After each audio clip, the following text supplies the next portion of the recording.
Hey everybody, it's Jeff here from Jazzwire. Welcome to Guided Listening this week. We've got a great one. One of, the reviewers called this one of his most important albums, a Stan Getz album called Sweet Rain, and we're going to be listening to the Jobim tune Au Grande, Amor. A really, really wonderful, important Stan Getz album. I think it was on Verve, and it's with Chick Corea on piano. Pretty interesting. Grady Tate on drums, and Ron Carter on bass. And we're gonna do some stopping and starting as we listen to this, because there's some really deep stuff going on in this, what seems like sort of a simple, straightforward bossa nova. So yeah, we're gonna get into this from 1967. And I want to invite you guys to take the free trial of Jazzwire. Many of you have heard me say this a couple hundred times. This last week, here's what you've been missing inside Jazzwire. We've been talking about how to powerfully practice, what that means. And the cool thing is we get to do it individually. It's not just Jeff putting up his top 5 hits, ideas of how to practice. How should you practice? You, I'm talking about you. What should you practice this week? Should you be doing this thing that I assigned in this lesson? Probably not. What should you be doing with how you play, with your experience, with your goals? Yeah, we get into it like that. So we've been talking about practice. We've been talking about how to effectively use the metronome and really working on it. Again, not just like, here's what Jeff says, now go have fun, and I'll never check in with you. No. Here's what we say, and now let's dig into that for weeks, working with the metronome, those sort of things. We're also talking about internalizing and memorizing songs. A lot of us are challenged by this. We're concerned. We're scared about doing it. We put it off. Now we're old and our memories don't work and all that stuff. Yeah, well, there's ways to do this. And we do need to do it. It's how we get ahead from here. That's the kind of stuff we're working on. I would love to have you with us. So come check out the free trial and let's get moving. Okay, so now let's jump in here, and we're going to be doing some stopping and starting, listening to how the 3 rhythm section guys are playing a little bit. So this is gonna be fun. Wonderful track, Au Grande, Amor, Antoniuk, Carlos Jobim, and Stan Getz Quartet. Man, just that saxophone sound. Good gracious. Let's listen to the drums.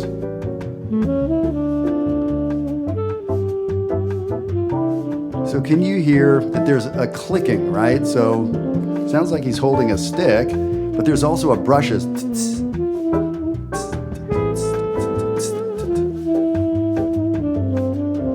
So I'm going to be asking some of my drummer friends about the exact groove. I think I can transcribe it, but I'm going to double check. Sounds like he's holding a stick with one hand, brush with another.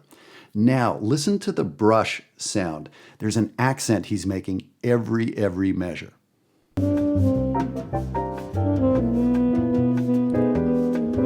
And of one. One and two, and two, and.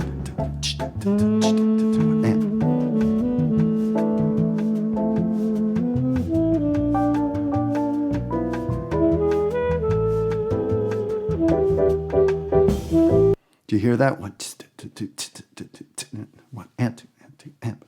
I guess it's, was it the end of 1 and the end of 3? Maybe it was. Let's check that out.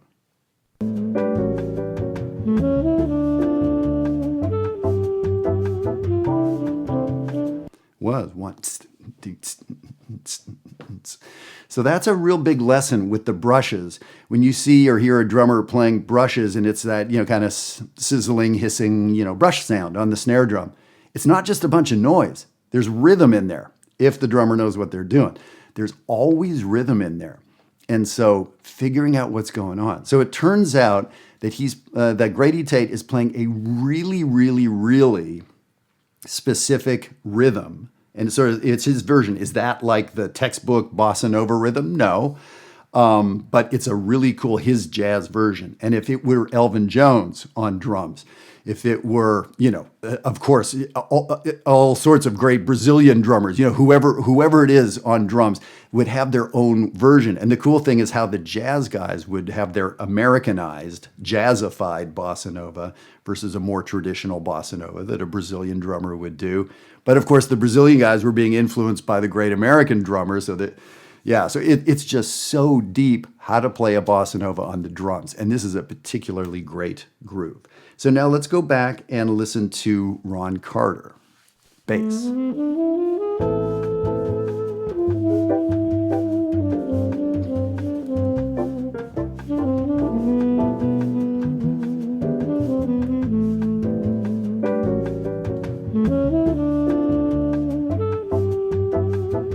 Okay, so the textbook bossa nova is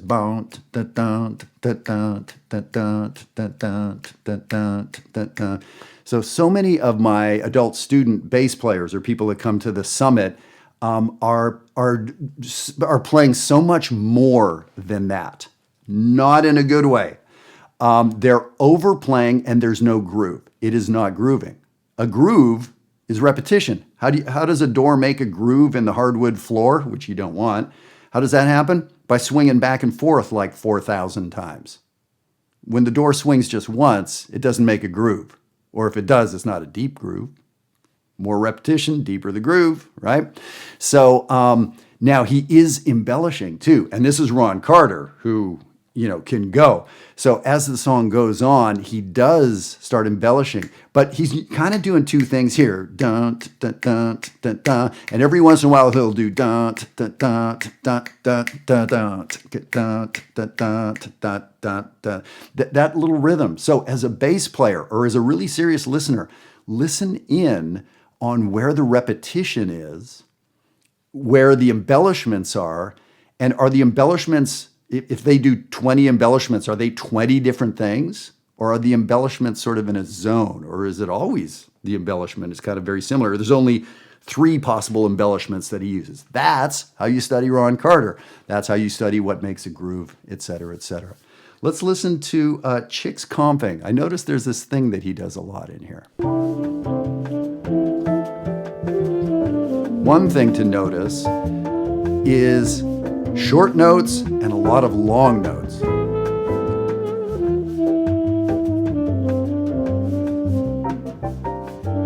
Da, da, da, da, da, right? Just a little something like that. And Chick was a drummer, whether you know that or not. Chick Corea was a drummer in New York, got tired of hauling drums around, and there were pianos everywhere. Maybe a simplified version of the story, but that's kind of the story. He was working more as a piano player. So just the idea of listening to his comping as a combination of longs and shorts, and I wonder how he decides. That would be a fascinating question for a guitar player or a piano player. So let's keep listening. There's a cool thing he does, quite a bit. And we heard it right there. Ba-do, ba-do. So he does that hundreds of times in this song. Ba-do, ba, where it's one chord, on the sheet, it's one chord. And very often it's a top voice. He'll play a chord, ding, ding, ding, ding, whether it's just the one voice or maybe it's 2 voices, da-do, da-do. But inside of voicing, it'll be he starts there, he comes down and goes back to where he started. There he did it twice. Up, down, up, down, up, down. Listen for that. You are going to be shocked at how much you hear it. And so that's cool. That's a Chick Corea thing. So now you know how to tell Chick Corea from any other piano player in the world. Or is it just a Chick thing on this day? Or is it just a Chick Corea bossa nova thing? Did he never do that again in his comping? Did he always do it in any song on his comping? That's an interesting question. And now you start listening to different Chick Corea in different settings, different bands from different eras, and you begin to see. This is how pros develop their... so my advice to someone who wants to develop their own sound is do not worry about your own sound. You're going to get it. How you get there fastest is by copying somebody else, is by getting so inside Chick Corea that people can't tell whether it's Chick or you. Impossibly hard, right? What you've learned by doing that makes you quicker. Sounds counterintuitive. It is not. You can trust me. I'm a guy on YouTube. You can trust me. It's true. Happens to be true. Okay. So we've listened to a little bit about Grady Tate and that great brushes thing. Now he does move to sticks, but that idea of that repetition. Incredible, like just strong repetition. Him repeating so much, I think, allows Ron Carter to embellish a little bit more. But Ron still has all that repetition going on, but his embellishments, he often uses the same embellishment. Now we've kind of noticed a Chick Corea-ism about this thing with the voicings where he'll move the upper voices in an otherwise static chord. Stan Getz's tone, oh my God, melodic playing. Let's listen to the whole thing from the top. I wanted to give you some things to focus in on, and I'll point out all of these things as we go along.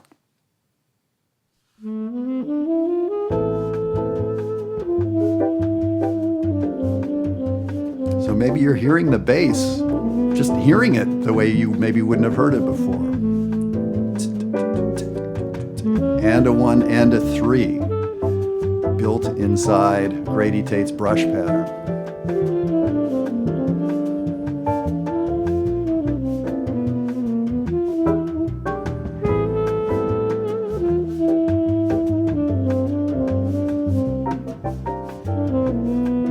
Kind of a version of the Chick thing there, right?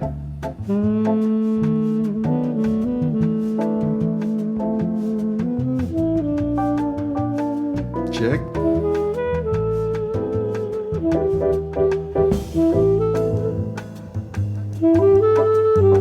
Did you notice how the energy went up there? Grady Tate put his brush down, and now he's playing a stick on the cymbal. And Ron has left the traditional bossa nova, so it's maybe, you know, it's pushing ahead a little more. And did you hear how it just got louder there? I don't know if they did that in the studio, but they're building, right? The melody was down here. They played 16 of Stan's solo. It built. We're in the second 16. It's built a lot from where we started, remember? Wonder what happens energy-wise here.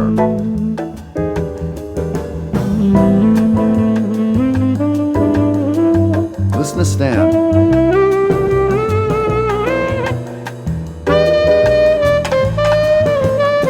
Whole different tone than he started with, right? Still Stan Getz, but he's speaking emphatically, maybe yelling now. You hear that growl in his sound? So it's a bossa nova, but oh my gosh, have we ever built energetically? Ba-do-da-da, you hear that Chick thing? You've heard that 50 times by now if you've been listening.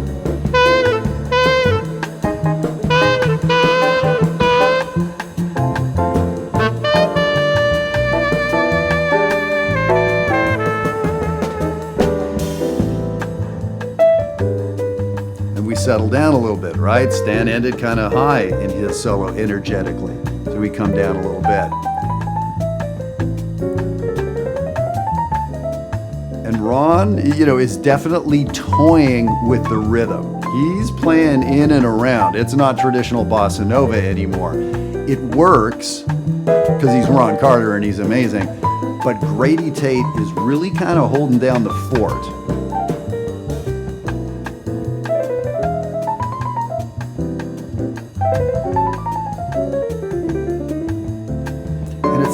Interesting that, you know, I'm going to say that Chick and Ron are really forward-leaning musicians, right? Like, these are cutting-edge guys in 1967.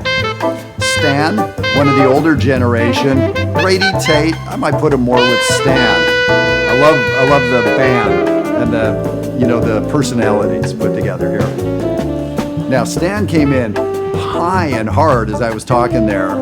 Sounded like he was playing another solo, but it turns out he's playing the melody out. So kind of interesting. He started the melody maybe as loud as the song was, and now it's coming down. What's Ron doing? Ron Carter is now playing his more traditional bossa nova, and he just did that fill, that offbeat fill thing. Oh, we're building again towards the end of this, the end of the tune a little bit.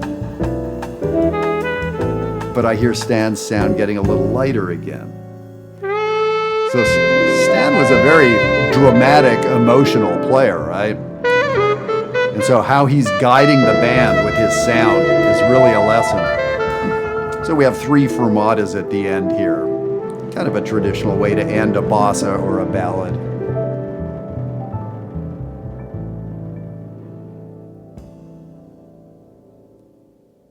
And that very last note, prose, is that Chick is holding a chord. Maybe he was rolling it a bit, but it turned out Ron was playing the fill.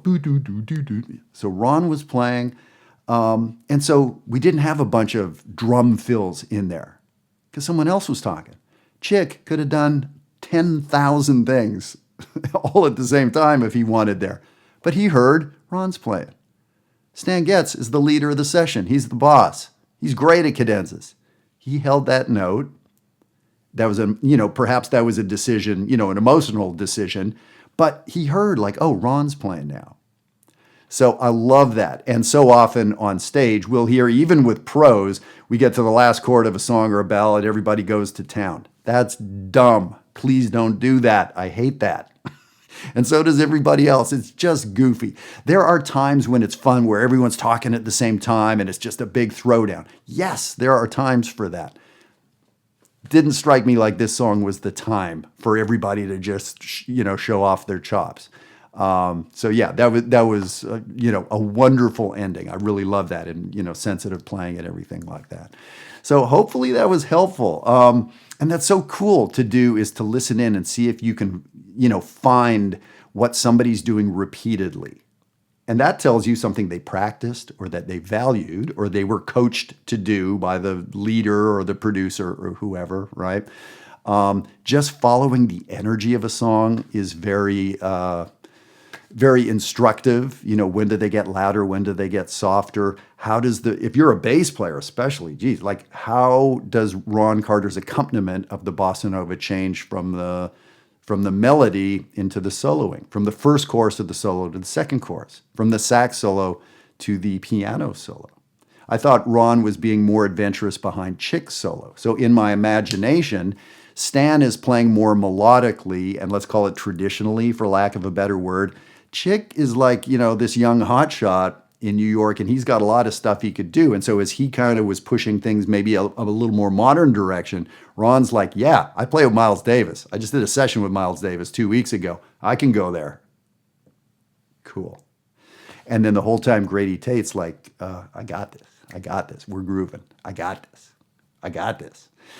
Wonderful, man. So I really enjoyed listening to that a couple times yesterday and sort of getting my thoughts together. And I learned a lot from that session. So I hope I'm going to see Inside Jazzwire coming up. And we have 3 summer summits coming up in Canada, in Edmonton, Canada, in Minneapolis, the Twin Cities, Minnesota, and in the DC area here this June and July of 2025, and every year, annual events. So excited to work with you inside Jazzwire, and really excited to work with you in person. Please spread the word to your musician friends. See you all there. All right, have a great week.